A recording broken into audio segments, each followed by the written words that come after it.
वो क्या सफलता पाएंगे जो निर्भर रहते हैं गैरों पर। मंजिल तो उनके कदमों में है जो चलते हैं अपने पैरों पर। जय हिंद डियर, स्वागत है आप सबका आपके अपने YouTube channel rank booster hub पर। तो डियर ऑफिसर्स, आज की ये क्लास आपके UPPSC health education officers students के लिए मोस्ट इंपॉर्टेंट है, क्योंकि आज हम सोशल साइंस के बेहतरीन टॉपिक्स के सभी जो क्वेश्चंस आंसर हैं उसको डिटेल एक्सप्लेनेशन के साथ सीखेंगे और समझेंगे। तो आज का हमारा ये टॉपिक है जो आपके सामाजिक आयाम व कारक हैं, और ये सोशल साइंस का एक बेहतरीन टॉपिक है। इसके पार्ट 2 को हमने आज पढ़ेंगे और इसके पार्ट 1 को कल की क्लास में हमने किया था। तो मोस्ट एग्जाम ओरिएंटेड क्वेश्चंस को डिटेल एक्सप्लेनेशन के साथ सीखते हैं हम। तो सरस्वती माता जी के आशीर्वाद के साथ क्लास को स्टार्ट कर लेते हैं। तो क्या आप सभी रेडी हैं? कमेंट बॉक्स में लिखिए yes ma'am I am ready. तो चलिए 26 नंबर क्वेश्चन आपकी स्क्रीन पे आ चुका है। क्वेश्चन है कि सार्वजनिक स्वास्थ्य अध्ययनों में स्वास्थ्य में सामाजिक प्रवणता शब्द जो है इसका मुख्य रूप से क्या दर्शाता है। बहुत ही फोकस के साथ आप सभी आंसर देने की कोशिश कीजिएगा कि आपको बताना है कि जो ये स्वास्थ्य में सामाजिक प्रवणता शब्द है इसका मुख्य रूप से क्या दर्शाता है। ऑप्शंस हैं आपके, बढ़ती उम्र के साथ स्वास्थ्य में कड़ाई से सुधार होता है। वहीं सेकेंड ऑप्शन है कि सामाजिक आर्थिक स्थिति और स्वास्थ्य परिणामों के बीच जो स्थिर है ये चरण दर चरण संबंध। थर्ड ऑप्शन है कि आय की परवाह किए बिना ही सभी नागरिकों के लिए समान स्वास्थ्य परिणाम। और लास्ट ऑप्शन है कि केवल आनुवांशिक कारकों पर स्वास्थ्य की निर्भरता। बहुत ही इजी सा प्रश्न है, बहुत ही फोकस के साथ आप कोशिश कीजिए आंसर देने का। तो देखिए, सबसे पहले हम समझेंगे सामाजिक प्रवणता का अर्थ क्या है। तो आप ध्यान से सुनिएगा कि सामाजिक प्रवणता जो है ये समाज की पीढ़ी में व्यक्ति जितना नीचे, यानी नीचे का मतलब कि गरीब होता है, उसका स्वास्थ्य उतना ही खराब होता जाता है। आपने देखा होगा कि गरीबी जो है ये दिन पर दिन बीमारी के दुष्चक्र में व्यक्ति अक्सर बढ़ता जाता है। और दुष्चक्र में ये समझने की कोशिश कीजिएगा कि दुष्चक्र में ये किस कदर फंस रहा है। यानी वो गरीब है, अगर वो बीमार पड़ जा रहा है तो वो अपने काम पर नहीं जा पा रहा है। जब काम पे नहीं जाएगा तो आय नहीं आएगी, आय का कोई रिसोर्स नहीं होगा, और जब आय ही नहीं होगी तो वो अपना इलाज नहीं करा पाएगा। तो जाहिर सी बात है कि वो दिन पर दिन और भी बीमारी के दलदल में वो फंसता जाएगा, और इस तरीके से वो कभी ठीक ही नहीं हो पाएगा। ठीक है, तो ये बहुत बड़ा दुष्चक्र है गरीबी का, जो चरण दर चरण इसका बढ़ता जा रहा है। तो स्वास्थ्य के सामाजिक प्रवणता का राइट आंसर हो जाएगा हमारा ऑप्शन बी, क्योंकि इससे सामाजिक जो आर्थिक स्थिति है ये स्वस्थ परिणामों के बीच स्थिर चरण दर चरण का संबंध होता है। ठीक है, क्योंकि पहले जो गरीब व्यक्ति है वो बीमार पड़ जाता है तो वो कमाने नहीं जा पाता, क्योंकि वो कमाने में अपनी रिस्पॉन्सिबिलिटी निभाने में असमर्थ होता है, जिससे आय का कोई रिसोर्स नहीं होता है, और इससे और भी ज्यादा वो गरीब बनता जाता है। ओके, तो सार्वजनिक स्वास्थ्य अध्ययनों में स्वास्थ्य के सामाजिक प्रवणता का मुख्य जो अर्थ था यही था कि सामाजिक आर्थिक स्थिति स्वास्थ्य परिणामों के बीच स्थिर चरण व चरण जो है ये संबंध है। और भी पॉइंट्स को हम समझ लेते हैं। तो देखिए, बात करते हैं कि गरीबी और बीमारी का ना, तो ये अमीरी बनाम गरीबी की बात नहीं है, बल्कि यह आय के हर एक स्तर के गिरने के साथ साथ जीवन प्रत्याशा को कम हो जाती है और बीमारी का खतरा बढ़ जाता है। आप खुद बताइए, जब आप बीमार हो जाते हैं तो क्या आप अपने काम को करने में समर्थ रहते हैं? अगर एक दिन जरा सा फीवर हो जाए तो हम पढ़ नहीं पाते हैं। और सोचिए, जो लोग काम है करते हैं, जो लोग फैमिली चलाते हैं, जिनके पास मतलब जिनको रोजगार है, जो एक गरीब इंसान है कमा के प्राइवेट कंपनियों में या फिर दुकानों में या छोटा मोटा बिजनेस करके कमा रहा है, अगर वो इंसान बीमार हो जाए तो क्या उसके पास कोई आय का रिसोर्स रह जाता है? नहीं रह जाता। आप खुद इस चीज को रिलेट करिएगा कि जब कमाने वाला इंसान ही बीमार हो जा रहा है, वो जब कमा ही नहीं पाएगा तो जाहिर सी बात है वो दिन पर दिन और बीमारी के जंजाल में फंसता जाएगा। तो इससे अमीरी बनाम गरीबी का कोई मतलब नहीं है। ठीक है, यह सिर्फ और टोटल देखा जाए तो आपकी आर्थिक स्थिति का इसका स्वास्थ्य पर सबसे बड़ा स्पष्ट रूप से प्रभाव पड़ता है, क्योंकि आर्थिक स्थिति खराब होने लगती है, एक तो बीमारी, ऊपर से आय आपका नहीं आता है। तो यही सारी चीजें थी। इसी के साथ हम आगे बढ़ते हैं नेक्स्ट क्वेश्चन की तरफ। क्वेश्चन है, स्वास्थ्य के सामाजिक निर्धारक के रूप में शिक्षा के संदर्भ में स्वास्थ्य साक्षरता यानी हेल्थ लिटरेसी का क्या अर्थ है। बहुत ही मोस्ट इंपॉर्टेंट सा टॉपिक है, इन्हें आप ध्यान से समझिएगा कि स्वास्थ्य साक्षरता यानी हेल्थ लिटरेसी जो है इसका अर्थ आपको बताना है। ऑप्शन है औपचारिक मेडिकल जो डिग्री होती है क्या उनसे संबंधित है, या लास्ट ऑप्शन है कि उचित स्वास्थ्य निर्णय लेने के लिए स्वास्थ्य देखभाल की जानकारी को पढ़ने, समझने और उपयोग करने की क्षमता से। थर्ड ऑप्शन है कि बुनियादी सर्जन को करने का तरीका जानना, और लास्ट ऑप्शन है मनोरंजन के लिए स्वास्थ्य पत्रिकाएं पढ़ना। तो सबसे पहले हम ऑप्शंस को एलिमिनेट करते हुए चलेंगे। तो देखिए, जो मनोरंजन के लिए स्वास्थ्य पत्रिकाएं पढ़ना, ये तो बिल्कुल गलत ऑप्शन दिया गया है, इसका कोई संबंध नहीं है। स्वास्थ्य साक्षरता यानी हेल्थ लिटरेसी का जो अर्थ है ये आप समझने की कोशिश कीजिएगा कि क्या जो व्यक्ति है और वो डॉक्टर के पर्चे, दवा, खुराक और बीमारी से बचाव के जो तरीके हैं क्या उसे समझ सकता है। यानी अगर व्यक्ति है, अगर वो शिक्षित नहीं है, अगर वो अनपढ़ है, तो क्या वो ये सारी चीज़ों को समझ पाएगा कि डॉक्टर ने क्या पर्चे पे लिखा है, कौन सा खुराक, कौन सा दवा उसको कब लेना है, उसकी बीमारी से बचने का क्या सही तरीका है, वो नहीं समझ पाएगा। यानी इसका कारण यह है कि कम शिक्षित और अनपढ़ व्यक्ति जो होते हैं ना, वो स्वास्थ्य साक्षरता उनके अंदर कमी होती है। इसी कारण से है समय पर इलाज नहीं करा पाते हैं और वो झोला छाप जो डॉक्टर होते हैं उनके चक्कर में वो फंस के रह जाते हैं और भी ज़्यादा वो बीमार हो जाते हैं।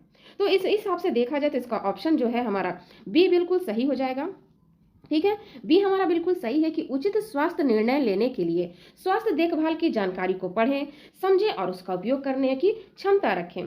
तो पहला भी ऑप्शन इसका गलत दिया गया था, क्योंकि औपचारिक मेडिकल डिग्री से होना ये इसका कोई संबंध नहीं है। वहीं बुनियादी सर्जरी करने का एक तरीका जानना, इससे भी कोई संबंध नहीं है। लेकिन हाँ, अगर व्यक्ति शिक्षित है, यानी स्वास्थ्य साक्षरता यानी हेल्थ लिटरेसी का अर्थ साधारण सी बातों में आप ये समझिए कि अगर आप एक व्यक्ति हैं, आप खुद से रिलेट कीजिए कि अगर आप शिक्षित नहीं हैं, आप पढ़े लिखे नहीं हैं, तो क्या आप अपने स्वास्थ्य के प्रति उचित निर्णय ले पाएंगे? क्या आप ये जान पाएंगे कि मुझे किस डॉक्टर से बेहतर इलाज कराना है, कौन सा दवा खाना है और कैसे अपने आप को ठीक करना है? क्या आप जान पाएंगे? नहीं जान पाएंगे। आपको भले दूसरों की मदद लेकर आप कर लेंगे, खुद से आप अपना निर्णय नहीं ले पाएंगे कि आपको किस डॉक्टर को दिखाना है, कौन सी दवा कब खानी है, कौन सा इलाज कराना है, किस तरीके से अपने हेल्थ को ठीक करना है। तो इसीलिए स्वास्थ्य जो साक्षरता है, हेल्थ लिटरेसी का यही अर्थ है कि उचित स्वास्थ्य के प्रति आप निर्णय ले पाएं, अपने स्वास्थ्य देखभाल की जानकारी को आप खुद समझ के पढ़ पाएं और उसको बेहतर ढंग से उसका उपयोग करने में आप सक्षम हो पाएं। तो आई होप सारे पॉइंट्स को आपने समझ लिया होगा। इसी के साथ हम आगे बढ़ते हैं, नेक्स्ट इसके स्टेप्स को समझ लेते हैं कि क्या क्वेश्चन आया हुआ है। क्वेश्चन पूछ रहा है कि व्यावसायिक स्वास्थ्य अध्ययनों के अनुसार उच्च मनोवैज्ञानिक मांगों को लेकर कम नियंत्रण वाली जो नौकरियां हैं, जैसे कारखानों से असेंबली लाइन में काम करने में लगे हुए जो श्रमिक हैं, कौन सी बीमारी विकसित होने पे सबसे अधिक खतरा होता है। प्रश्न को आप समझिएगा कि जो व्यावसायिक स्वास्थ्य अध्ययन के बारे में यहाँ बात की जा रही है, बहुत बार मैंने आपको व्यावसायिक जो स्वास्थ्य अध्ययन है इसके बारे में बताया है, तो यहाँ भी बात की जा रही कुछ उच्च मनोवैज्ञानिक मांगे हैं लेकिन कम नियंत्रण वाली नौकरी, जहाँ पे कोई मतलब नियंत्रण ही नहीं है। ठीक है, आपके मनोवैज्ञानिक से स्वास्थ्य से कोई नियंत्रण नहीं है। जैसे आपके कारखाने हो गए, असेंबली लाइन में जो काम करने वाले श्रमिक है ना, उनके मेंटली हेल्थ से कोई रिलेशन उनका नहीं है। उनका टारगेट तो अपना मुनाफा कमाना होता है, उनको कोई मतलब नहीं है कि आपके श्रमिक का मेंटल हेल्थ कैसा है, उनका फिजिकल हेल्थ कैसा है, क्या वो काम के प्रति स्वस्थ है या नहीं है। उनको जो कारखाने के जो मालिक होते हैं उनसे मतलब नहीं होता है। तो यहाँ आपको यही बताना कि जो श्रमिक होते हैं वो किस प्रकार की बीमारी विकसित होने से सबसे अधिक खतरा का महसूस करते हैं। तो चलिए, सबसे ज़्यादा आपको ये जानना जरूरी है कि जो वर्कर होते हैं ना प्राइवेट कंपनियों में, आप खुद को रिलेट करके इस चीज़ को समझिएगा कि आपके घर में भी बहुत से ऐसे लोग होंगे, आपके फादर या ब्रदर या सिस्टर कोई भी होंगे जो प्राइवेट क्षेत्रों में काम कर रहे होंगे, चाहे सरकारी क्षेत्र ही जो ले लीजिए आप, कहीं भी अगर वो काम कर रहे हैं तो बहुत बार क्या होता है, काम करने के दौरान इंसान मानसिक तनाव से भी गुजरता है। कभी कभी वर्क जो लोड होता है वो इतना ज़्यादा होता है, या खुद की परिस्थितियों से ही वो इंसान चिंतित होकर बहुत सारे डिप्रेशन, बहुत सारी एंजाइटी, बहुत सारे टेंशन से गुजरता है।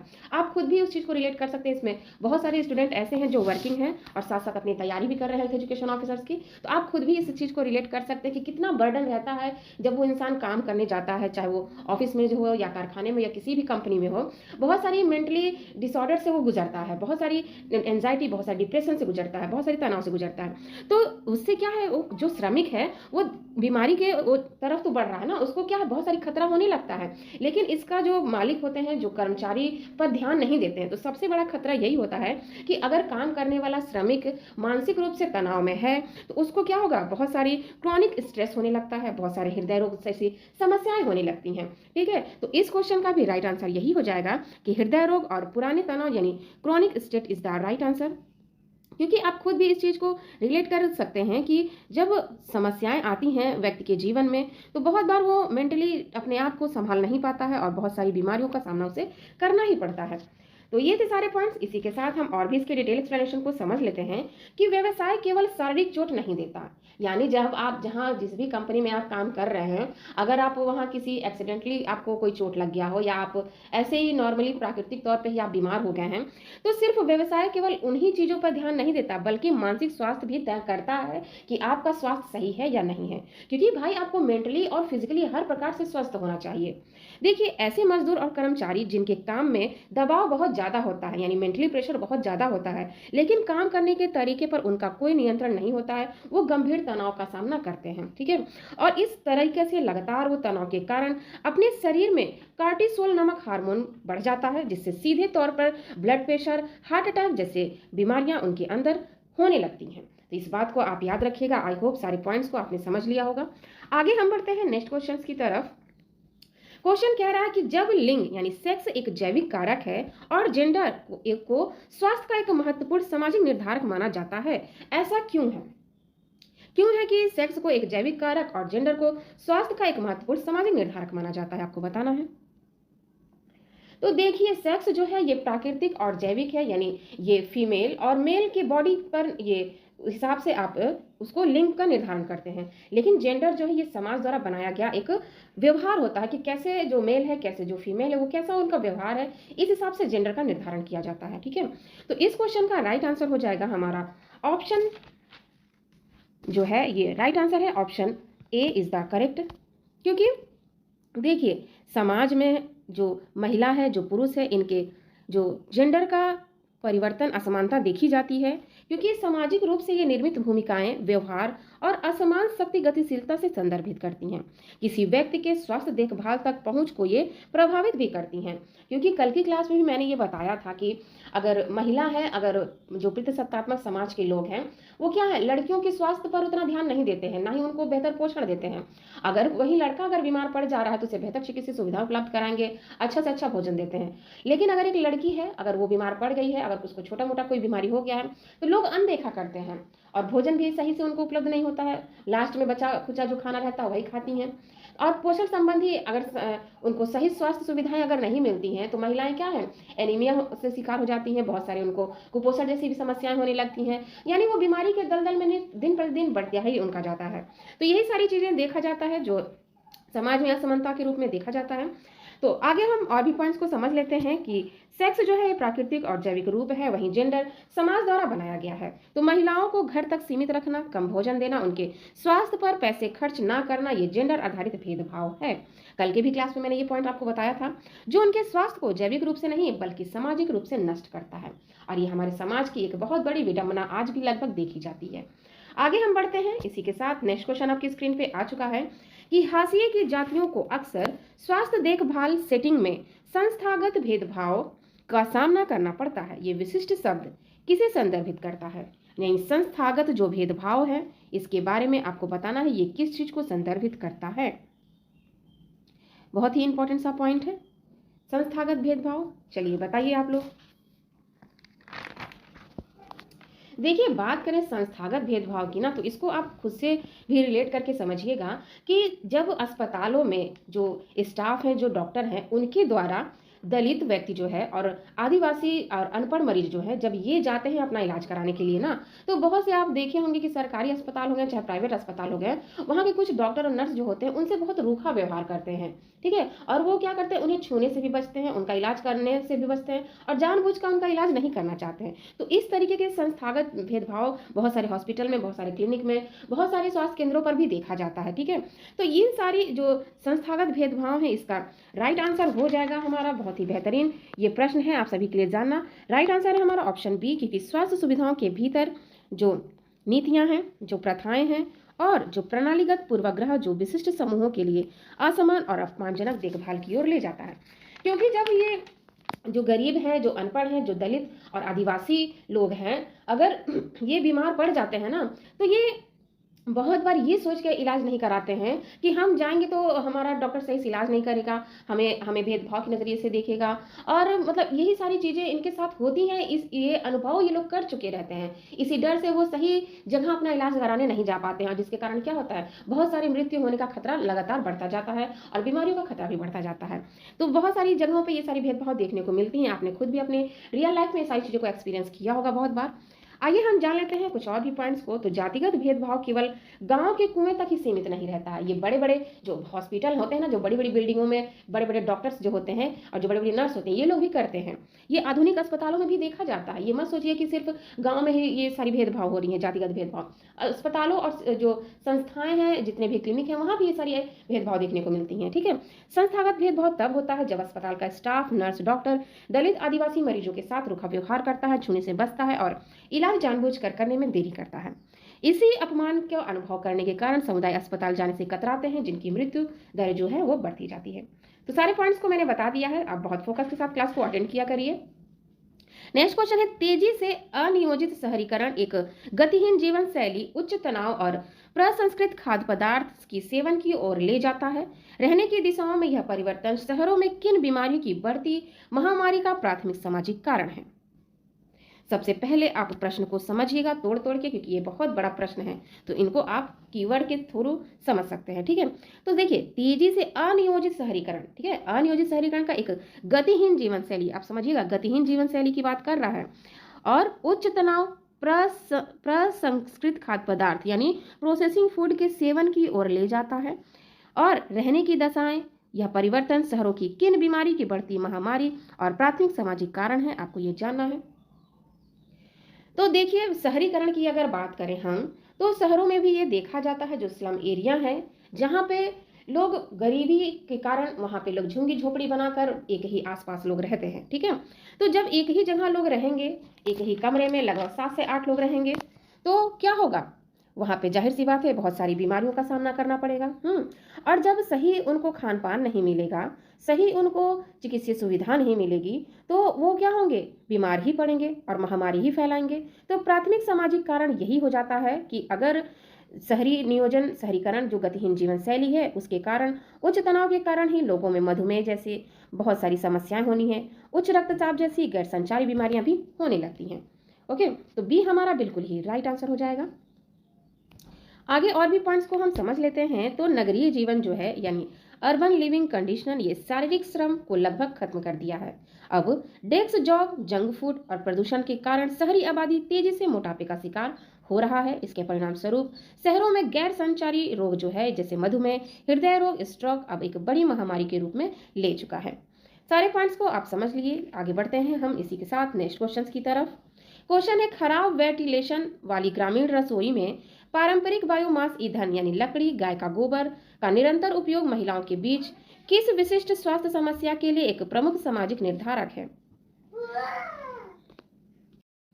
तो देखिए, खराब वेंटिलेशन वाले जो ग्रामीण रसोई हैं, यहाँ पे पारंपरिक बायोमास ईंधन, लकड़ी और गाय गोबर का जब निरंतर उपयोग महिलाएं करती हैं गांव में ना, तो बहुत सारी विशिष्ट स्वास्थ्य समस्याओं का सामना करती हैं। ठीक है, जैसे उनको बहुत सारी फेफड़ों से संबंधित समस्या हो जाती हैं, अस्थमा जैसा बीमारी होने लगता है, और वहीं पे बात किया जाए तो COPD यानी क्रॉनिक ऑब्स्ट्रक्टिव पल्मोनरी डिजीज जैसी समस्याओं का भी सामना करना पड़ता है, क्योंकि लकड़ियों से और गाय के गोबर से जो वायु में फैलती हैं धुआं, उनसे बहुत सारे रोग इन महिलाओं को होने लगा था। और कल की क्लास में भी मैंने बताया था कि इसको खत्म करने के लिए, इसको रोकने के लिए प्रधानमंत्री उज्ज्वला योजना के तहत जो BPL परिवार की महिलाएं हैं, उनको निःशुल्क गैस सिलेंडर उपलब्ध कराया जाता था, अभी भी कराया जा रहा है। तो बहुत ही बेहतरीन ये टॉपिक था जो आपके स्वास्थ्य से संबंधित है। ये राइट आंसर हो जाएगा हमारा। क्रॉनिक ऑब्स्ट्रक्टिव पल्मोनरी डिजीज और गंभीर श्वसन बीमारी का सामना इनको करना पड़ता है। ठीक है, क्योंकि खराब वेंटिलेशन अगर है, तो ग्रामीण रसोई में बायोमास का ईंधन लोग कर रही हैं, तो महिलाएं क्या हैं, वो विशिष्ट स्वास्थ्य समस्याएं जैसे श्वसन संबंधी बीमारी का सामना उनको करना ही पड़ता है, और ये प्रमुख सामाजिक का निर्धारक है। ठीक है, तो ये सारे पॉइंट्स आपको याद रखना है। आगे हम समझ लेते हैं कि रहने की जो दशाएं हैं, गरीबी सीधे तौर पर महिलाओं के स्वास्थ्य को प्रभावित करती है। ग्रामीण BPL परिवार की महिलाएं अपनी जिंदगी का एक बड़ा हिस्सा धुएं से भरी हुई रसोई में बिताती थीं, जैसे इंडोर वायु प्रदूषण, और यह धुआं उनके फेफड़ों की उसी तरह नष्ट करता है जैसे लगातार सिगरेट पीने पर हमारा फेफड़ा नष्ट होता है। ठीक है, जिसके कारण महिलाओं में अस्थमा, COPD जैसी जानलेवा बीमारियां होने लगती थी। इसी सब को रोकने के लिए प्रधानमंत्री उज्ज्वला योजना को भी लाया गया है, ये बात याद रखिएगा। नेक्स्ट क्वेश्चन आपकी स्क्रीन पे आ चुका है कि अत्यधिक गरीबी अक्सर हाशिए के परिवार को अपने बच्चों को बाल श्रम में धकेलने के लिए मजबूर करती है। शिक्षा की कमी के अलावा एक सामाजिक मुद्दे का सबसे गंभीर सार्वजनिक स्वास्थ्य परिणाम क्या है? मोस्ट इंपॉर्टेंट क्वेश्चन है। आप फोकस के साथ अगर समझेंगे तो बहुत इजी वे में आंसर दे पाएंगे। तो बात करते हैं बाल श्रम की ना, तो आज के समय में चाहे पहले के समय में देखा जाए तो बाल श्रम का मुख्य कारण है गरीबी। क्योंकि गरीबी के कारण ही एक बालक को ना ही सही पोषण मिल पाता है, ना ही उसका लालन पालन सही से हो पाता है, और ना ही उसको एक स्वच्छ वातावरण मिल पाता है, जिसके कारण बालक में बहुत सारी कुपोषण जैसी समस्याएं, स्टैंडिंग और वेस्टिंग जैसी समस्याओं का सामना करना पड़ता है। तरह तरह की बीमारी और सामना करना पड़ता है, जैसे हैजा, डायरिया और तमाम समस्याओं का भी सामना इन जो बालक है उनको करना पड़ता है। ऐसा क्यों होता है? क्योंकि जो छोटे बालक होते हैं, अगर ये बड़ी बड़ी कारखाने, बड़ी बड़ी फैक्ट्रियों में या फिर कहीं दुकानों में, होटलों में काम जब करते हैं ना, तो वहाँ पे उनका बहुत ज़्यादा शोषण किया जाता है, और जिसके कारण उनके मेंटली, फिजिकली हर प्रकार से उनको केवल आघात ही पहुंचता है। ठीक है, तो इस क्वेश्चन का राइट आंसर भी यही हो जाएगा कि इंस्टैंडिंग, थिगनापन और गंभीर व्यवसायिक चोटें और मनोवैज्ञानिक आघात उनको पहुंचता है। इसका सार्वजनिक स्वास्थ्य का परिणाम यही है। तो 33 का हमारा राइट आंसर ऑप्शन बी हो जाएगा। 33 का राइट आंसर हमारा ऑप्शन सी बिल्कुल सही दिया गया है। ठीक है, सी हमारा बिल्कुल ही सही दिया गया है। क्योंकि आप देखे होंगे गरीबी जो है, ये अक्सर जो जो पिछड़े जाति वाले लोग हैं, गरीबी परिवार जो है, वो अपने बच्चों को बाल श्रम में धकेल देते हैं। वो कहते हैं जाओ तुम कमाओ, मजदूरी करो। इससे क्या होगा? शिक्षा की कमी हो जाती है, और सामाजिक मुद्दे में सबसे गंभीर सार्वजनिक स्वास्थ्य परिणाम भी यही है कि उनके अंदर स्टैंडिंग, ठिंगनापन जैसी समस्या हो जाती है। व्यावसायिक चोट और मनोवैज्ञानिक आघात का भी सामना उनको करना पड़ता है। क्योंकि जब वो पढ़ेंगे नहीं और बचपन में सही उनको पोषण नहीं मिलेगा, तो इन सारी चीज़ों का सामना हमारे बालकों को करना पड़ता है। आगे भी और भी पॉइंट्स हम समझते हैं। तो गरीबी जो है ये बाल श्रम का मुख्य कारण है, जिससे बच्चे कारखाने, ईंट भट्ठे, ढाबों पर काम करते हैं। वे बचपन में पोषण और खेल कूद को पूरी तरीके से वंचित हो जाते हैं। भारी वजन उठाने और खतरनाक रसायनों के बीच काम करने के कारण उनका शारीरिक विकास पूरी तरीके से रुक जाता है। इसके अलावा कम उम्र में काम का बोझ और दुर्व्यवहार उन्हें गंभीर मानसिक आघात देता है, जो जीवन भर उनका पीछा नहीं छोड़ता है। आगे हम बढ़ते हैं, जान लेते हैं और भी क्वेश्चंस को। क्वेश्चन है कि भारत में लड़कियों के लिए कम उम्र में बाल विवाह, जो सामाजिक और पितृसत्तात्मक मानदंडों में गहराई से निहित है, ये प्राथमिक स्वास्थ्य परिणाम क्या है? बहुत ही इजी सा क्वेश्चन है। ऑप्शन है आपके बेहतर प्राकृतिक प्रतिरक्षा, मातृ मृत्यु और जन्म के समय कम वजन वाले शिशु का जोखिम, समग्र जीवन प्रत्याशा में वृद्धि, या गंभीर एनीमिया की कम घटना। तो देखिए, सबसे पहले हम जो ऑप्शन है उसको एलिमिनेट करेंगे। ठीक है, भारत में जो लड़कियों के लिए कम उम्र बाल विवाह और सामाजिक पितृसत्तात्मक मानदंडों की बात यहाँ कर रहा है, तो यहाँ पे समग्र जीवन प्रत्याशा वृद्धि से संबंधित कुछ भी नहीं है, ये बिल्कुल गलत दिया गया है। ओके, वहीं देखा जाए बेहतर प्राकृतिक प्रतिरक्षा, तो ये भी नहीं है। ठीक है, और एनीमिया की घटना तो थोड़ा सा है, 50% है, लेकिन 100% नहीं है। ठीक है, डी जो है ये 50% तो सही है, लेकिन 100% आंसर आपको देना है ना। तो अगर 100% आंसर की बात करें तो हो जाएगा मातृ मृत्यु और जन्म के समय कम वजन वाले शिशुओं का जोखिम। क्योंकि क्या होता है, समझने की आप कोशिश कीजिएगा कि पितृसत्तात्मक समाज में लड़कियों के साथ भेदभाव किया जाता है। उनको बेहतर भोजन और बेहतर जो चिकित्सीय सुविधाएं होती हैं वो नहीं उपलब्ध कराई जाती हैं, और बहुत ही कम उम्र में उनका विवाह कर दिया जाता है। ठीक है, और कम उम्र में विवाह होने के कारण क्या है, कम उम्र में विवाह हो जाता है तो वो जब प्रेगनेंसी कंसीव करती हैं तो उनको एनीमिया जैसी समस्याएं का सामना करना पड़ता है, कुपोषण जैसी समस्याओं का सामना करना पड़ता है, जिसके कारण क्या है, मातृ मृत्यु दर का खतरा बढ़ जाता है, और जो जन्म लेने वाला बच्चा है वो भी इंस्टेंडिंग और वेस्टिंग जैसी समस्याओं का सामना करता है, और शिशुओं में भी उच्च जोखिम का खतरा बहुत तेजी से बढ़ जाता है। क्योंकि जब माँ का ही स्वास्थ्य नहीं ठीक होगा तो उसके द्वारा जन्मे बच्चे का स्वास्थ्य कैसे ठीक हो पाएगा। यही कारण है जो आपको जाना जरूरी था कि अगर लड़कियों की कम उम्र में विवाह हो जा रहा है तो सामाजिक और पितृसत्तात्मक मानदंड की गहराई में निहित है, जो आपका प्राथमिक स्वास्थ्य परिणाम यही है कि मातृ मृत्यु दर बढ़ेगा, जन्म के समय कम वजन वाले शिशुओं के उच्च जोखिम बढ़ जाएगा। तो बी हमारा बिल्कुल राइट आंसर था। तो और भी ऑप्शन समझ लेते हैं कि एक किशोरी अगर शरीर गर्भावस्था के लिए जैविक रूप से तैयार नहीं है तो कम उम्र में गर्भ धारण करने से प्रसव के दौरान एमएमआर का खतरा कई गुना बढ़ जाता है, और पैदा होने वाले बच्चे भी अक्सर कमजोर और कुपोषित पैदा होते हैं। ठीक है, तो अगर माँ नहीं स्वस्थ रहेगी तो जाहिर सी बात है उनसे पैदा होने वाले बच्चे जो है वो कमजोर ही पैदा होंगे। तो इसीलिए महिलाओं को कम उम्र में शादी नहीं करनी चाहिए। ठीक है, नेक्स्ट है कि कौन सा ऐसा शब्द उस स्थिति का वर्णन करता है जहां गरीब परिवार जीवित रहने के लिए पर्याप्त सस्ते कैलोरी का सेवन करते हैं, लेकिन आवश्यक विटामिन और खनिज की कमी होती है, जिससे स्वास्थ्य खराब होता है। तो देखिए बहुत बार देखा जाता है कि जो गरीब परिवार है ना, वो जीवित रहने के लिए भोजन तो करते हैं, यानी पेट तो अपना भरते हैं, लेकिन जो सही मात्रा में कैलोरी उनको मिलना चाहिए, जैसे कि आपका आयोडीन हो गया, आयरन हो गया, विटामिन ए हो गया, ये सारी चीजें अगर प्रॉपर उनको विटामिन और खनिज वाले पोषक तत्व नहीं मिलते हैं, ठीक है, इन चीजों का उनके भोजन में अभाव रहता है। क्योंकि सिर्फ पेट भर लेना ही स्वास्थ्य थोड़े हो जाता है। पेट भरने के लिए उन भोजन में पोषक तत्व का भी होना जरूरी है, खनिज और विटामिन का भी होना जरूरी है, ठीक है। तो इस तरीके से भी स्वास्थ्य गरीबों का खराब होने लगता है, क्योंकि सही भोजन उनको नहीं मिलता है। तो यह बेहतरीन जो आंसर हो जाएगा वो हो जाएगा छिपी हुई भूख, यानी सूक्ष्म पोषक तत्व की कमी, ठीक है। बी हमारा बिल्कुल सही है, क्योंकि आपको समझना होगा कि हिडन हंगर जो है, हिडन हंगर में आप देखेंगे कि एक गरीब व्यक्ति है, वो जो भोजन तो खा रहा है, पेट तो भर रहा है, लेकिन उसके भोजन में प्रॉपर आयरन नहीं है, विटामिन नहीं है, विटामिन ए की पूर्ण रूप से कमी है, तो उसका पोषण स्तर क्या है, कम ही तो है, सूक्ष्म पोषण स्तर की कमी ही तो हो रही है। तो राइट आंसर हो जाएगा छिपी हुई भूख इज द राइट आंसर। आगे हम बढ़ते हैं तो जान लेते हैं कि आर्थिक स्थिति से व्यक्ति का थाली भोजन तय करता है। गरीब लोग पेट भरने के लिए सस्ता अनाज, केवल चावल गेहूं तो खा लेते हैं, लेकिन फल, सब्जियां, दूध, मांस जैसे महंगे जो भोजन होते हैं वो नहीं खरीद पाते हैं।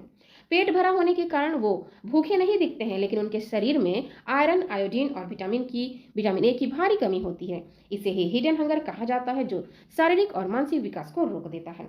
जाहिर सी बात है, जब उनको आयोडीन और विटामिन और आयरन जैसे खनिज और विटामिन नहीं मिलेगा, तो उनका शारीरिक विकास और मानसिक विकास तो बाधित ही हो जाएगा ना, वो तो रुक ही जाएगा। तो यही सारी समस्याएं हैं। आगे हम बढ़ते हैं नेक्स्ट क्वेश्चन की तरफ। क्वेश्चन नंबर 36 आपकी स्क्रीन पे आ चुका है। बहुत ही फोकस के साथ आप भी आंसर्स देने की कोशिश कीजिएगा।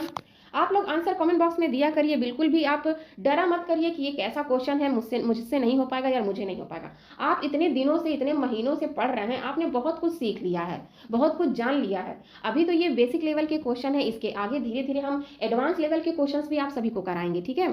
तो क्लास को डेली आप देखा करिए, डेली आप सीखा करिए हर एक चीज को, क्योंकि मेरा मिशन आप सभी को सिर्फ ऑप्शन को रटाना नहीं है, सिर्फ क्वेश्चन को याद कराना नहीं है। मेरा पूरा मिशन ये है कि हर एक पॉइंट्स को आपको बेहतर ढंग से सिखाया जा सके, क्योंकि देखिए सीखा हुआ ज्ञान जो हो ये कभी इंसान भूलता नहीं है। इसीलिए आप भी कोशिश किया करिए कि सीखने पर जोर दिया करिए, ना कि रटने पर। क्योंकि जब आप सीखे रहेंगे ना, तो क्वेश्चन अगर कहीं से भी पूछेगा, किसी भी तरीके से घुमा फिरा के पूछेगा, तो अगर आप सीखे हैं तो बहुत ही फोकस वे में जाकर आप उस क्वेश्चन का आंसर सही लगा पाएंगे। लेकिन अगर आप सिर्फ रटने की ओर जोर दे रहे हैं, सिर्फ ये सोच रहे हैं कि बस क्वेश्चन आंसर आता जाए, मैं पढ़ता जाऊं, मैं रटता जाऊं, मैं याद करता जाऊं, तो मैं इस एग्जाम को क्लियर कर जाऊंगा, तो ये गलतफहमी आप अभी इसी वक्त दूर कर लीजिए। क्योंकि यूपीपीएससी जो है ये एग्जाम सिर्फ आपको क्वालिफाई करने के लिए नहीं करा रहा है, ये एग्जाम आपके मेंटली स्टेटस, आपके जो मेंटली आपकी थॉट्स जो हैं, आपके विचार जो हैं, उनको जानने के लिए करा रहा है कि आप उस सिचुएशन में कैसे क्या आप निर्णय लेंगे। अगर आप हेल्थ एजुकेशन ऑफिसर बन रहे हैं तो किस कदर आप सिचुएशंस को हैंडल करेंगे, क्या प्लानिंग करेंगे, क्या योजनाएं बनाएंगे, किस तरीके से उस सिचुएशन में आप अपना डिसीजन लेंगे, ये सारा टेस्ट एग्जामिनर करेगा। तो आप एग्जामिनर के थॉट्स के हिसाब से तैयारी करिए, ना कि केवल किताबी कीड़ा बनिए। किताबी कीड़ा मत बनिए, समझते हुए चलिए, तभी आप आगे बढ़ पाएंगे, ये बात याद रखिएगा। तो देखिए क्वेश्चन है कि औपचारिक जो प्रवासी श्रमिक हैं, ये अक्सर शहरों में गंभीर स्वास्थ्य कमजोरियों से पीड़ित होते हैं। मुख्य रूप से क्यों, ऐसा क्यों होता है कि जो औपचारिक प्रवासी श्रमिक हैं वो गंभीर स्वास्थ्य कमजोरियों से पीड़ित होते हैं? बहुत ही इजी सा प्रश्न है, बहुत ही आसानी से आप इसका आंसर दे सकते हैं। तो राइट आंसर है हमारा ऑप्शन बी। बी हमारा बिल्कुल ही सही है। क्यों बी ही सही है, चलिए हम जानते हैं। तो देखिए जो औपचारिक प्रवासी श्रमिक होते हैं ना, ये अक्सर शहरों में गंभीर स्वास्थ्य जो कमजोरियां होती हैं उनसे पीड़ित होते हैं। इसका मुख्य कारण यही है कि उनके पास स्थायी निवास नहीं होता है, दस्तावेजों की कमी होती है, उन्हें सार्वजनिक वितरण प्रणाली जैसे राशन नहीं मिलता है और स्वास्थ्य के लाभों से वो वंचित हो जाते हैं। क्योंकि जैसे आप समझ सकते हैं, आपके फैमिली में भी बहुत से ऐसे लोग होते हैं कि आप रिलेट कीजिएगा खुद से कि अगर आपके घर में कोई, आप बाहर जाके कमा रहे हैं, यानी बाहर जाके रह रहे हैं। कुछ लोग होते हैं जो बाहर रह के पढ़ाई भी करते हैं, मतलब अपना स्टेट छोड़ के दूसरे स्टेट में जाके पढ़ाई कर रहे हैं, अपना देश छोड़ के दूसरे देश में जाके लोग रह रहे हैं, वहाँ पे काम कर रहे हैं, बिजनेस कर रहे हैं या फिर जॉब कर रहे हैं। तो जॉब करने के लिए, पढ़ाई करने के लिए या फिर किसी और अपने एक्टिविटी काम के लिए लोग क्या करते हैं, बाहर में रहते हैं। तो जब वो बाहर रह रहे हैं, बाहर काम कर रहे हैं, तो बाहर रहने से बहुत बड़ी समस्या ये आती है कि उनका खुद का आवास नहीं हो पाता है। वो क्या रेंट पे रहेंगे या फिर पीजी में रहेंगे। तो जब खुद का आवास नहीं रहता तो उनको सही सुविधा, सही इन्वायरमेंट नहीं मिल पाता है। वहीं उनको जो खाने पीने के जो राशन है वो नहीं मिल पाती है। अगर वो गरीब इंसान है, अगर घर छोड़ के बाहर कहीं रह रहा है, आप खुद सोचिएगा अगर आपके घर के सदस्य कोई हैं, अगर आप घर छोड़ के बाहर रह रहे हैं, कमाने गए हुए हैं, तो आप देखे होंगे कि बहुत बार राशन जैसी समस्याओं का सामना करता पड़ता है। यानी जो बीपीएल के थ्रू आपको फ्री में राशन प्रोवाइड कराया जाता था वो आसानी से मिलता नहीं है। हाँ खैर, अभी तो सुविधाएं हो गई हैं कि आप किसी भी राज्य में रहें, आधार कार्ड के हिसाब से आप ले सकते हैं, लेकिन पहले ये सुविधाएं नहीं थी। अभी भी भले सुविधाएं हो गई हैं, लेकिन इन चीज़ों का अभाव अभी भी है। और वही स्वास्थ्य के लाभों से भी वंचित रह जाते हैं। अब खुद बताइए, अगर अपना शहर छोड़ के दूसरे शहर में इंसान रह रहा है, दूसरे देश में रह रहा है, तो वहाँ की चिकित्सीय सुविधाएं उस व्यक्ति को नहीं मिल पाता है। वो लाख कोशिश कर ले, वो नहीं मिल पाता है। बहुत सी समस्याओं का सामना उनको करना ही पड़ता है, क्योंकि वो औपचारिक रूप से एक प्रवासी श्रमिक बन जाते हैं। उनको बहुत सारी समस्याओं का सामना करना पड़ता है। ठीक है, तो इस हिसाब से हमारा बी बिल्कुल सही आंसर हो जाएगा। आगे हम बढ़ते हैं तो जान लेते हैं कि जो ग्रामीण गरीबी और बेरोजगारी के कारण लोग शहरों की ओर प्रवास करते हैं। ठीक है, अगर आप में से कुछ लोग गांव में रहने वाले हैं जो इस क्लास को देख रहे हैं, तो आप लोग रिलेट कीजिएगा कि आपके गांव में बहुत से लोग ऐसे भैया लोग होंगे, ऐसे अंकल लोग होंगे जो अपना घर छोड़ के, अपना परिवार छोड़ के शहरों में कमाने के लिए गए हुए हैं। यानी अपना खुद का बिजनेस करने या खुद किसी कंपनी, किसी फैक्ट्री, किसी कारखानों में काम करने के लिए गए होते हैं। तो वो क्या है, वो मजदूर जो हैं वो शहरों में खतरनाक काम करते हैं, लेकिन उनको राशन कार्ड और पहचान पत्र गांव का होता है। हाँ, तो जब गांव का पहचान पत्र है, गांव का ही राशन कार्ड है, तो शहर में सरकारी अस्पतालों का योजना जो है वो नहीं ले पाता है, ना ही उनको सस्ते में उनको राशन का लाभ मिल पाता है। यह नीतिगत और सामाजिक बाधा उनके स्वास्थ्य का गंभीर खतरा डालती है। तो मेंटली और फिजिकली देखा जाए तो हर प्रकार से समस्याओं का सामना बाहरी प्रवासियों को करना पड़ता है। ठीक है, सारे पॉइंट्स को आपने समझ लिया होगा। इसी के साथ हम आगे बढ़ते हैं। अगर आप में से भी कोई है जो अपना घर छोड़ के दूसरे शहर में रह रहे हैं, तो आप लोग कमेंट बॉक्स में बताइएगा कि आपको किन किन चीज़ों का, किन किन समस्याओं का सामना करना पड़ता है। आप लोग कमेंट बॉक्स में जरूर बताइएगा। वही बात करते हैं, विशिष्ट ग्रामीण क्षेत्रों में डायरिया और हैजा की लगातार उच्च घटनाओं का सीधा संबंध किस सामाजिक निर्धारक से है। ऑप्शन है बड़े निजी सुपर स्पेशलिस्ट अस्पतालों में निकटता से। तो इसका कोई संबंध नहीं है। ठीक है, अगर कोई ग्रामीण है, क्षेत्र है, ग्रामीण क्षेत्र, वहां पे डायरिया है और हैजा जैसी लगातार घटनाएं बढ़ती जा रही हैं, तो क्या ये इसका संबंध बड़े निजी सुपर स्पेशलिस्ट अस्पतालों से निकट रहने से है? ऐसा कुछ नहीं है। ठीक है, पहला तो गलत हो गया। दूसरा देखते हैं, सुरक्षित पेयजल और स्वच्छता की सुविधा यानी वास तक पहुंच का अभाव। तो जी हाँ, बिल्कुल राइट आंसर हमारा बी ही हो जाएगा। क्योंकि देखिए, गांव में अक्सर देखा जाए तो स्वच्छता की जो होती है ये असुविधा बहुत ज़्यादा होती है। ठीक है, क्योंकि सुरक्षित पेयजल नहीं मिलता है और बहुत सारी गंदगियों का भी सामना होता है वहाँ पे। तो इसी कारण डायरिया और हैजा जैसी समस्याएं बढ़ती हैं, क्योंकि अगर अशुद्ध जल का प्रयोग वहाँ के लोग करते हैं, ग्रामीण के लोग, तो क्या होता है, हाथ भी नहीं धुलते हैं, अशुद्ध जल पड़ते हैं, स्वच्छता का ध्यान नहीं देते हैं, तो उनको बहुत सारी डायरिया और हैजा जैसी समस्याओं का सामना करना पड़ता है। तो विशिष्ट ग्रामीण क्षेत्रों में डायरिया और हैजा की जो लगातार उच्च घटना है, इसका सीधा संबंध जो है ये सुरक्षित पेयजल और स्वच्छता सुविधा वास तक पहुंच का अभाव जो सामाजिक निर्धारक है। ठीक है, आगे हम बढ़ते हैं और भी पॉइंट्स को समझते हैं। तो देखिए, रहने की दशाएं स्वास्थ्य का आधार है। सही बात है, अगर आप भी अपने हाइजीन का ध्यान नहीं दे रहे हैं, आप भी स्वच्छ जल नहीं ले रहे हैं, स्वच्छ भोजन नहीं कर रहे हैं, पौष्टिक भोजन नहीं कर रहे हैं, तो आपके सही इन्वायरमेंट अगर आपको नहीं मिल रहा है, आप पोल्यूशन इन्वायरमेंट में रह रहे हैं, तो ये सारी चीज़ें आपके स्वास्थ्य पर बेहतरीन प्रभाव डालती हैं। ठीक है, तो आप ये चीज़ों को ध्यान रखिएगा कि खुद को कोशिश करिएगा कि बेहतर इन्वायरमेंट में रहें, जहाँ पे आपको स्वस्थ भोजन मिले, स्वच्छ जल मिले, एक सुंदर और प्राकृतिक वातावरण मिले, जहाँ पे आप खुलकर सांस ले सकें। और वहीं बेहतर पोषण यानी भोजन भी आपको बेहतर पोषण वाले, खनिज वाले, विटामिन वाले मिले। तो देखिए, ग्रामीण क्षेत्रों में जहाँ खुले में शौच की प्रथा है और स्वच्छ पाइप वाले पानी उपलब्ध नहीं है, वहाँ पानी की स्रोत जो है वो दूषित हो जाता है।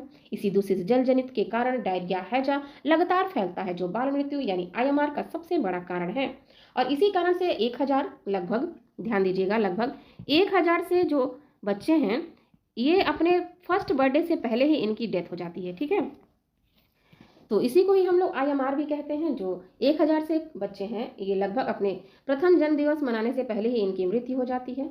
आगे हम बढ़ते हैं तो जान लेते हैं नेक्स्ट क्वेश्चन क्या है। नेक्स्ट क्वेश्चन है कि अशिक्षित गरीबों के बीच कम स्वास्थ्य साक्षरता यानी हेल्थ लिटरेसी सीधे तौर पर सार्वजनिक स्वास्थ्य प्रणाली को कैसे नकारात्मक रूप से प्रभावित करती है। अभी मैंने आपको हेल्थ लिटरेसी के बारे में बताया है, तो अगर आपने फोकस के साथ क्लास को अटेंड किया है तो आप बता सकते हैं। आप लोग भी कमेंट बॉक्स में आंसर देने की कोशिश किया करिए। तो जैसा कि मैंने बताया स्वास्थ्य साक्षरता के बारे में कि अगर कोई व्यक्ति बीमार व्यक्ति है, अगर वो अशिक्षित है, ठीक है, पढ़ा हुआ लिखा हुआ नहीं है, तो वो क्या डॉक्टर के इलाज को जान पाएगा कि डॉक्टर ने पर्चे पे कौन सा दवा लिखा है, कौन सा उसको जांच कराना है, कैसे उसको अपने स्वास्थ्य का ध्यान रखना है, कौन सी दवाई कब और कब से खानी है, नहीं जान पाता है, जिसके कारण वो अपने अपने स्वास्थ्य का सही देखभाल नहीं कर पाता है और वो झोला छाप के डॉक्टरों में फंसकर अपनी बीमारी को और वो बढ़ाता रहता है। ठीक है, तो स्वास्थ्य साक्षरता जो है सीधे तौर पर सार्वजनिक स्वास्थ्य प्रणाली पर एक नकारात्मक प्रभाव डालती है। यह जो है ये निदान में देरी, झोला छाप डॉक्टर पर निर्भर और निर्धारित उपचारों में खराब पालन की ओर ले जाता है। तो इस बात को याद रखिएगा, बहुत ही डिटेल में मैंने अभी समझाया है स्वास्थ्य हेल्थ लिटरेसी के बारे में। आगे हम जान लेते हैं कुछ और भी पॉइंट्स को जो आपके लिए जानना जरूरी है कि अगर शिक्षा का अभाव है, यानी अगर आप खुद शिक्षित नहीं हैं, आप खुद अनपढ़ हैं, तो आप अपना सही चिकित्सीय निर्णय नहीं ले पाएंगे, आप खुद जान ही नहीं पाएंगे कि आपको किस बीमारी का इलाज कैसे कराना है। वहीं अशिक्षित गरीब लोग बीमारी के गंभीर होने का इंतजार करते हैं, वो सोचते हैं कि अरे अभी तो छोटा बीमारी है, अभी देख लेंगे, ठीक करा लेंगे, ठीक है, और इसी चक्कर में क्या होता है, वो झोला छाप डॉक्टरों के पास जाते हैं, 2-4 दिन का छोटा मोटा कोई टैबलेट वो दे देगा, खा के वही उसी में वो लोग मस्त रहते हैं। तो अंत में क्या होता है, अंत में सरकारी अस्पताल पहुंचते हैं तो बीमारी इतनी बढ़ चुकी रहती है कि उसका इलाज मुश्किल हो जाता है और वो दवा का कोर्स भी पूरा नहीं कर पाते हैं। जैसे कि टीबी हो गया, यानी टीबी का जो दवा होता है ये काफ़ी लंबे समय तक चलता है, ठीक है, जिससे दवा प्रतिरोधी जो बीमारियां हैं वो फैलने लगती हैं। तो इन सारी समस्याओं का सामना करना पड़ता है अगर हेल्थ लिटरेसी है। आगे हम बढ़ते हैं तो जानते हैं कि नेक्स्ट क्वेश्चन है कि सार्वजनिक स्वास्थ्य की दृष्टिकोण से पितृसत्तात्मक समाजों में महिलाओं के खिलाफ घरेलू हिंसा को किस रूप में मान्यता प्राप्त है। बहुत ही इजी सा प्रश्न है। तो घरेलू हिंसा की हम बात करें यानी डोमेस्टिक वायलेंस, इसका बेहतरीन आंसर यही हो जाएगा कि एक महत्वपूर्ण सामाजिक निर्धारक जो गंभीर बीमारी, आघात, पुराने तनाव और मानसिक स्वास्थ्य विकारों की ओर ले जाता है।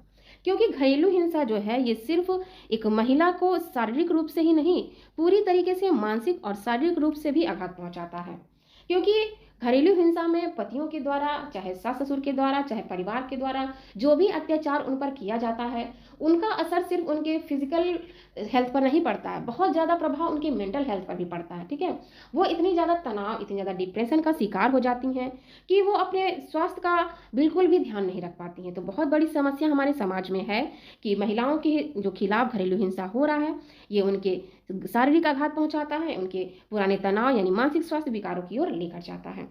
आगे हम बढ़ते हैं तो जान लेते हैं कुछ और पॉइंट्स को कि जेंडर जो है ये स्वास्थ्य का एक बड़ा निर्धारक है। अभी मैंने बताया है कि जेंडर जो है ये बहुत बड़ा निर्धारक है, क्योंकि महिलाओं के खिलाफ घरेलू हिंसा केवल पुलिस का मामला ही नहीं है, यह एक बड़ी पब्लिक हेल्थ समस्या है।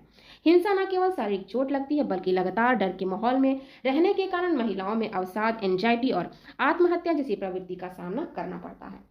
तो इन सारी समस्याओं का सामना हर एक वो जो डोमेस्टिक वायलेंस वुमेन है वो करती हैं, जिसके कारण उनका मेंटल हेल्थ लगातार बिगड़ता जाता है। ठीक है, आगे हम जानते हैं नेक्स्ट क्वेश्चन क्या कह रहा है। तो नेक्स्ट क्वेश्चन है कि सिक ब्लीडिंग सिंड्रोम को अक्सर खराब ढंग से निर्मित शहरी कार्यस्थल और सस्ते आवासों में देखा जाता है, इसकी क्या विशेषता है। सिक ब्लीडिंग सिंड्रोम के बारे में बताना है। द राइट आंसर इज तीव्र स्वास्थ्य और आराम प्रभाव जो कड़ाई से खराब इंडोर वायु गुणवत्ता वाले भवन में बिताए गए समय से जुड़े प्रतीत होते हैं। ठीक है, यानी तीव्र स्वास्थ्य और आराम प्रभाव जो यानी आराम के दौरान जो खराब इंडोर हवाई जो वायु होता है ना, वो क्या होता है, हमारे स्वास्थ्य को इफेक्ट डालता है। यानी आप बहुत समय तक अपने घर में ही रह रहे हैं, आराम कर रहे हैं, तो क्या है, बाहर की हवा आप तक पहुंच ही नहीं पा रही है, तो इससे भी स्वास्थ्य तो खराब होने लगता है ना। और भी पॉइंट्स हम समझते हैं कि शहर में रहने की जो दशाएं हैं ये एक नकारात्मक परिणाम है। इसमें इमारत, कारखाने, ताजी हवाएं आने वाला कोई रास्ता नहीं होता है, तो वहाँ फंगस, धूल और रसायनों का स्तर बढ़ जाता है। क्योंकि मैंने आपको बताया था कि जो झुग्गी झोपड़ी एरियो में, स्लम एरिया में रहने वाले लोग हैं वो बहुत ही ज़्यादा संख्या में एक ही जगह पे लोग रहते हैं, तो जहाँ पे शुद्ध वायु नहीं आ पाती है। ठीक है, इसी के कारण इमारतों में रहने वाले, काम करने वाले लोग लगातार सिर दर्द, आंखों की जलन, थकान और सांस लेने में तकलीफ जैसी समस्याओं का उनको सामना करना पड़ता है और इसे सिक बिल्डिंग सिंड्रोम कहते हैं। आगे हम बढ़ते हैं, क्वेश्चन नंबर 14 आपकी स्क्रीन पे आ चुका है। क्वेश्चन है कि जैसे अत्यंत खतरनाक कामों में विशिष्ट हाशिए की जातियों को नियोजित करने की ऐतिहासिक प्रथा है, इसी के कारण होने वाली स्वास्थ्य असमानता का एक ज्वलंत उदाहरण है। तो खतरनाक कामों में जो विशिष्ट हाशिए जाति हैं, जो नियोजित करने की ऐतिहासिक प्रथा है। आपको बताना कि किस कारण से उनके स्वास्थ्य असमानता का एक ज्वलंत उदाहरण है। ऑप्शन ए बिल्कुल सही हो जाएगा, क्योंकि उनको जाति आधारित भेदभाव और गंभीर व्यवसायिक खतरों का प्रतिच्छेदन होता है। क्योंकि मैंने अभी बताया कि किस कदर से जो हाशिए पे खड़े लोग हैं उनसे जातिगत भेदभाव किया जाता है। उनको संस्थागत जो मेडिकल हेल्थ संस्था है वहाँ भी उनको भेदभाव का सामना करना पड़ता है, और शहरों में भी उनको भेदभाव का सामना करना पड़ता है। ठीक है, और जहाँ पे वो काम कर रहे हैं उनको वहाँ भी उनको स्वास्थ्य से संबंधित कोई अच्छी सुविधाएं नहीं मिल पाती हैं। तो यही सारी समस्याएं हैं। इसी के साथ हम आगे जान लेते हैं। तो जाति और व्यवसाय दोनों के समाजशास्त्रीय प्रतिच्छेदन का सबसे बुरा रूप है। समाज के सबसे निचले पायदान पर मौजूद दलित जातियों को पीढ़ियों से अमानवीय का खतरा कम करने के लिए मजबूत किया गया है, और बिना किसी सुरक्षा उपकरण के जहरीले गैस जैसे मीथेन, हाइड्रोजन सल्फाइड के संपर्क में आने के कारण इन श्रमिकों की मृत्यु दर, श्वसन रोग की दर समाज में अधिक तेजी से बढ़ रहा है। आगे हम बढ़ते हैं। नेक्स्ट क्वेश्चन आपकी स्क्रीन पे आ चुका है। जल्दी से आप लोग क्लास को लाइक कर दीजिएगा और एंड तक क्लास को आप सभी जरूर देखिएगा। क्वेश्चन है कि स्वास्थ्य असमानताओं पर शिक्षा के प्रभाव के संबंध में 2 स्टेटमेंट दिए गए हैं, आपको बताना है। ऑप्शन यहाँ पे देख लीजिए आप लोग। तो चलिए स्टेटमेंट पढ़ लेते हैं जो कि आपके स्वास्थ्य असमानता और शिक्षा के प्रभाव से संबंधित है। तो देखिए, शिक्षा बेहतर रोजगार के अवसर प्रदान करके स्वास्थ्य साक्षरता बढ़ाकर समानाकार के रूप में कार्य करता है। तो ये तो बिल्कुल सही दिया गया है। ठीक है, पहला स्टेटमेंट तो बिल्कुल सही है। वहीं दूसरा स्टेटमेंट देख लेते हैं कि भारत में मातृ शिक्षा का ग्रामीण क्षेत्रों में बच्चों की पोषण स्थिति या टीकाकरण की दर पर कोई महत्वपूर्ण प्रभाव नहीं पड़ता है। तो दूसरा स्टेटमेंट गलत है, पहला स्टेटमेंट बिल्कुल सही है। ठीक है, तो आइए जान लेते हैं इसका आंसर। तो ऑप्शन ए हमारा बिल्कुल सही हो जाएगा, क्योंकि सिर्फ पहला स्टेटमेंट ही सही था। आगे हम बढ़ते हैं, इसके डिटेल एक्सप्लेनेशन को समझते हैं। तो देखिए, दूसरा स्टेटमेंट क्यों गलत था बस आप ये समझ लीजिए। अध्ययनों में साबित किया गया है कि जो मातृ शिक्षा है यानी मैटरनल एजुकेशन का जो है, ये बच्चों के स्वास्थ्य, कुपोषण की कमी और शिशु मृत्यु दर को घटाने का सीधा और अत्यंत सकारात्मक प्रभाव पड़ता है। ठीक है, आगे हम बढ़ते हैं। नेक्स्ट क्वेश्चन आपकी स्क्रीन पे आ चुका है, कथन और कारण वाले। बहुत ही फोकस के साथ आप पढ़िएगा और आंसर देने की कोशिश कीजिएगा। ग्रामीण भारत में निरपेक्ष गरीबी सीधे तौर पर टीबी जैसी संचारी बीमारियों के उच्च प्रसार का योगदान करती है, और वहीं कारण दिया गया है कि गरीबी जो है ये सुरक्षित आवास, स्वच्छ जल और पर्याप्त पोषण तक पहुंच सीमित कर देती है, जिससे रोगजनकों के पनपने का एक आदर्श वातावरण तैयार करता है। तो जी हाँ, दोनों ही कथन और कारण बिल्कुल सही दिए गए हैं। बी हमारा सही हो जाएगा। बहुत बार मैंने इस पॉइंट पे आप सभी को समझा दिया है, अब मैं ज़्यादा नहीं समझाऊंगी क्योंकि वीडियो बहुत बड़ी हो जाएगी। आगे हम जान लेते हैं कि आर्थिक स्थिति जो गरीबी है ये संक्रामक रोगों का बड़ा सामाजिक कारक है। टीबी केवल एक बैक्टीरिया से ही नहीं बल्कि गरीबी से भी पनपती है। ठीक है, आगे हम जान लेते हैं नेक्स्ट क्वेश्चन क्या कह रहा है। निम्नलिखित में से कौन सा भारत में महिला कृषि श्रमिकों के बीच सख्ती से व्यावसायिक खतरों के कारण होने वाले स्वास्थ्य असमानता का एक उत्कृष्ट उदाहरण है।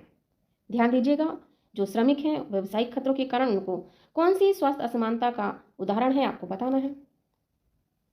तो बहुत बार मैंने अभी आपको बताया है कि उनको निरंतर शारीरिक श्रम और गंभीर मुद्रा संबंधी विकृति और कीटनाशकों के लगातार संपर्क में रहना पड़ता है, जिसके कारण वो तरह तरह की बीमारियों का सामना श्रमिकों को करना पड़ता है। ठीक है, चाहे वो महिला श्रमिक हो चाहे वो पुरुष श्रमिक हो। अगर वो कृषि क्षेत्र में श्रमिक का काम कर रहे हैं, खेतों में काम कर रहे हैं, तो उनको बहुत सारी जो कीटनाशक रसायन है उनके बीच में उनको रहना पड़ता है, और जिससे उनके अंदर बहुत सारी बीमारियां होने लगती हैं। ठीक है, आगे हम बढ़ते हैं, इसके और भी डिटेल को समझ लेते हैं। तो व्यवसाय जो है ये स्वास्थ्य का प्रत्यक्ष निर्धारक है।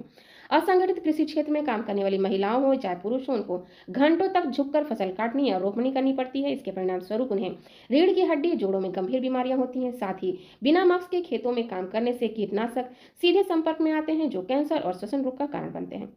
तो अगर आप गांव से होंगे तो आप बेहतर तरीके से इस बात को समझ सकते हैं कि किस तरीके से जो हमारी किसान महिलाएं हैं, किसान पुरुष हैं, कैसे वो अपने खेतों में निरंतर काम करते हैं, झुककर वो खेती करते हैं और तरह तरह के कीटनाशकों के संपर्क में आते हैं। तो उनको श्वसन जैसी समस्या, कैंसर जैसी समस्याओं का सामना उनको इन फ्यूचर में करना ही पड़ता है। ठीक है, तो ये सारे पॉइंट्स थे। इसी के साथ हम आगे बढ़ते हैं। नेक्स्ट क्वेश्चन क्या कह रहा है।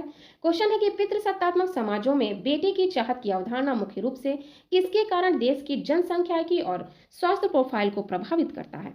मोस्ट इंपॉर्टेंट क्वेश्चन आज की ये क्लास का है, तो आप लोग देखिएगा राइट आंसर क्या है। ऑप्शन दिया गया है कि जन्म के समय समान लिंगानुपात।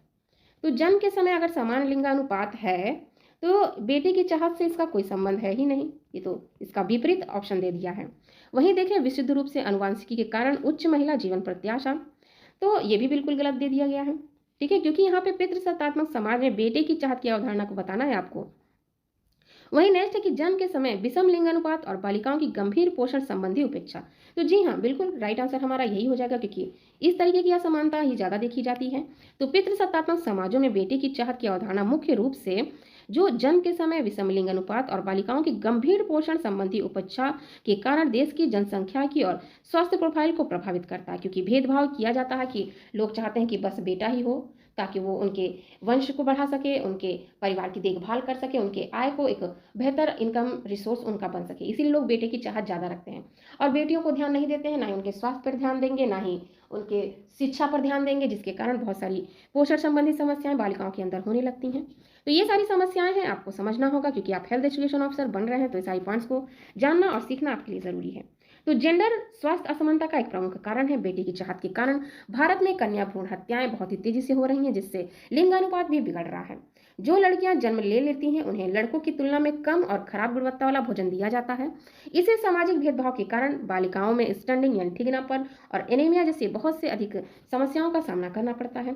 तो ये सारी समस्याएं हर एक लड़की अभी भी कर रही है। ये बात मत सोचिएगा कि समाज बदल गया है, अभी भी पितृसत्तात्मक सोच वाले लोग हैं जो लड़कियों के साथ भेदभाव करते हैं। आगे हम बढ़ रहे हैं तो देखते हैं, क्वेश्चन पूछ रहा है कि रहने की दशाएं यानी लिविंग कंडीशन जो है उनके स्वास्थ्य के प्रभाव के बारे में स्टेटमेंट दिया गया है, आपको आंसर बताना है। ऑप्शंस भी देख लीजिए। चलिए स्टेटमेंट पढ़ते हैं हम। तो स्टेटमेंट कह रहा है कि शरीर जो है ये दंड, अत्यधिक भीड़भाड़ और खराब स्वच्छता के कारण ग्रामीण गरीबों की तुलना में शहरी मलिन बस्तियों निवास द्वारा अनुभव किए गए बदतर स्वास्थ्य परिणाम को संदर्भित करता है। तो हाँ, बिल्कुल ही ये तो सही दिया गया है, क्योंकि जो मलिन बस्तियां हैं शहर में ना, ये लोग स्वास्थ्य इनका ज़्यादा खराब होता है ग्रामीणों की तुलना में, ठीक है, क्योंकि इन लोगों को ज़्यादा मतलब प्रदूषण का सामना करना पड़ता है, ज़्यादा बीमारियों का सामना करना पड़ता है ग्रामीण की तुलना में, ठीक है। महानगरों की तुलना में ग्रामीण क्षेत्रों में आमतौर पर विशेषज्ञ चिकित्सा पेशेवर उन्नत दैनिक केंद्र की कमी का सामना करना पड़ता है। तो हाँ, बिल्कुल ये भी सही है, क्योंकि जो शहरों में तो सारी सुविधाएं अच्छी मिलती हैं, अच्छा चिकित्सा सुविधा मिलेगा, अच्छी नैदानिक केंद्र मिलेंगे, डायग्नोसिस सेंटर मिलेंगे, लेकिन वहीं गांव में देखा जाए तो उतनी बेहतर चिकित्सा सुविधा नहीं मिल पाती है। तो इस हिसाब से देखा जाए तो दोनों ही स्टेटमेंट बिल्कुल सही दिए गए हैं। ओके, तो राइट आंसर हो जाएगा हमारा सी, बोथ, यानी 1 और 2 दोनों ही स्टेटमेंट बिल्कुल सही हैं। आइए हम चलते हैं नेक्स्ट क्वेश्चन की तरफ। क्वेश्चन देख लेते हैं कि क्या कह रहा है। क्वेश्चन है कि हाशिए के समुदाय को गांव के समान कुएं तक पहुंचने से प्रतिबंधित करने के ऐतिहासिक प्रथा किनके द्वारा संचालित स्वास्थ्य असमानता का एक उदाहरण है। जैसा कि मैंने अभी आपको बताया कि जो हाशिए के समुदाय यानी जो आदिवासी लोग हैं, जो गरीब लोग हैं, जो दूसरी जाति के लोग हैं, उनके साथ बहुत भेदभाव होता है। उनको समान कुआं तक पहुंच मतलब ये है कि उनको सही स्वच्छ जल नहीं मिल पाता है, ठीक है, जिनके कारण डायरिया है जैसी बीमारियां होने लगती हैं, टीबी जैसी समस्याएं होने लगती हैं, ठीक है। तो उनको आपको समझना होगा कि क्यों ऐसा स्वास्थ्य असमानता का क्या कारण है, क्यों उनके साथ ऐसा भेदभाव होता है। राइट आंसर हो जाएगा स्थानिक अलगाव और जातिगत भेदभाव, ठीक है, क्योंकि वो स्थानीय अलगाव का मतलब अभी मैंने समझाया है कि गांव के रहने वाले लोग शहरों में जाके निवास कर रहे हैं, शहरों में कमाने के लिए, जीवन यापन करने के लिए चले जा रहे हैं, तो उनको ना ही सही आवास मिल पा रहा है, ना ही चिकित्सा सुविधा मिल पा रही है, ना ही उनको राशन मिल पाता है। तो बहुत सारी मेंटली फिजिकली हेल्थ से उनको सामना करना पड़ता है, बहुत सारी बीमारियों का सामना करना पड़ता है, और भेदभाव भी उनके साथ होता है, चाहे वो गाँव में हो चाहे शहर में हो, हर जगह भेदभाव का सामना करना पड़ता है। तो हाशिए के समुदाय को गाँव के समान कुएं तक पहुंचाने से प्रतिबंधित करने की जो ऐतिहासिक प्रथा है वो स्थानिक अलगाव और जातिगत भेदभाव द्वारा संचालित स्वास्थ्य असमानता का एक उदाहरण है, ठीक है। आगे हम बढ़ते हैं, इसके और भी डिटेल एक्सप्लेनेशन को समझ लेते हैं। तो कास्ट यानी जाति जो है भारत के एक सामाजिक परिदृश्य का एक कड़वा सत्य है, जिसमें सार्वजनिक स्वास्थ्य को गहराई से प्रभावित किया है। हाशिए की जाति को ऐतिहासिक रूप से बस्ती के बाहर रहने यानी स्थानिक अलगाव को मजबूर किया जाता है और साफ पानी के स्रोतों से दूर रखा गया है। इसी भेदभाव के कारण गांव में हैजा, टाइफाइड, डायरिया जैसी अलग अलग जनजनित बीमारियों का प्रकोप हमेशा बढ़ता जाता है, जिसके कारण बाल मृत्यु दर भी बढ़ रही है, ठीक है। तो सारे पॉइंट्स को आप याद रखिएगा। नेक्स्ट क्वेश्चन आपकी स्क्रीन पे आ चुका है। क्वेश्चन कथन कारण वाले हैं, तो बहुत ही फोकस के साथ समझ के आप पढ़िएगा और आंसर दीजिएगा। कथन कह रहा है कि उच्च सामाजिक पूंजी और सामुदायिक सामंजस्य मानसिक स्वास्थ्य विकारों के खिलाफ एक सुरक्षात्मक कारक के रूप में कार्य करता है। वहीं कारण दिया गया है कि मजबूत सामाजिक नेटवर्क भावनात्मक समर्थन प्रदान करते हैं और तनाव के प्रभाव को कम करते हैं और सामाजिक अलगाव को रोकते हैं। तो आपको पहले कथन को समझना होगा कि कथन क्या कह रहा है कि सामाजिक पूंजी और सामुदायिक जो सामंजस्य है ये मानसिक स्वास्थ्य विकार के खिलाफ एक सुरक्षात्मक कारक यानी प्रोटेक्टिव फैक्टर के रूप में काम करता है। तो जी हाँ, बिल्कुल ये सही दिया गया है। ठीक है, कथन भी सही है और कारण भी सही है, इस हिसाब से हमारा राइट आंसर हो जाएगा option A. Okay, option A हमारा बिल्कुल ही सही हो जाएगा, दोनों ही सही दिया गया है। आगे बढ़ते हैं, इसके और भी पॉइंट्स को समझ लेते हैं। नेक्स्ट क्वेश्चन है कि वह परिघटना जहां निम्न आय वाले परिवारों को अपनी बचत का एक बड़ा हिस्सा अप्रत्याशित स्वास्थ्य देखभाल पर खर्च करने के लिए मजबूर किया जाता है, जो उन्हें अधिक गरीबी की ओर धकेलता है, क्या कहलाता है? ऑप्शन है निवारक स्वास्थ्य देखभाल व्यय, विनाशकारी स्वास्थ्य व्यय, या सामाजिक स्वास्थ्य व्यय, या जनसंख्या के लाभांश। जल्दी से कमेंट बॉक्स में आप लोग आंसर टाइप कीजिएगा।